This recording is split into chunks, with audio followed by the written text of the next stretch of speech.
I'm running for Attorney General to keep Marylanders 2 steps ahead of the new threats facing our families. I believe that we need to focus on those next generation issues. In the past, if you haven't heard me say this before, I'll say it again. In the past, when we think about public safety, we think about the crime in the streets of Baltimore. When we think about consumer protection, we think about safe new cars that don't break down and have no recourse. We think about, when we talk about environmental protection, we think about making our harbor swimmable and keeping our bay clean. And we think about civil rights. Equality evaded us for generations and generations and generations, and it still does. And those issues are still with us today. Crime in the streets, trash in our bay, con artists and bigots are still out there, but with the internet and other new technologies that exacerbate old problems, they give criminals new methods of exploiting each one of us. And that's where I hope that news outlets are going to start looking at what are these next generation threats.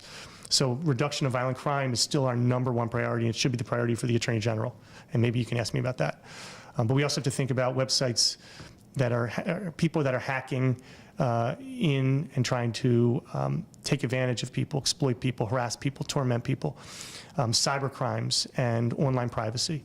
And while we still need to get trash out of the bay, we also need to think about carbon emissions and their impact on climate change, something that you guys reported just today about how Maryland is going to be a leader in that, and how we and I am proud co-sponsor and supporter of renewable energy credits program and cap and trade type policies.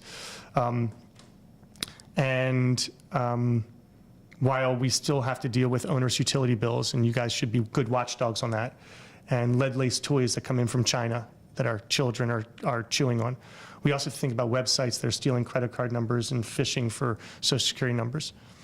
And those are the next generation issues that we're dealing with. And we cannot let the civil rights problems that have evaded us for generations continue to roam the streets through racial profiling or equal pay for equal work. These are the kinds of things that impassion me.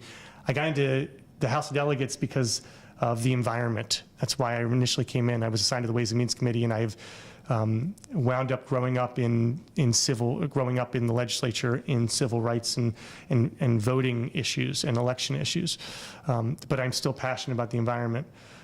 But when I think about being a lawyer and having been a full-time lawyer for the last 14 years, and enjoying practicing making my clients whole and making sure that we come up with expeditious settlements and or advocating for my client when a settlement is not appropriate, and usually winning if we don't settle.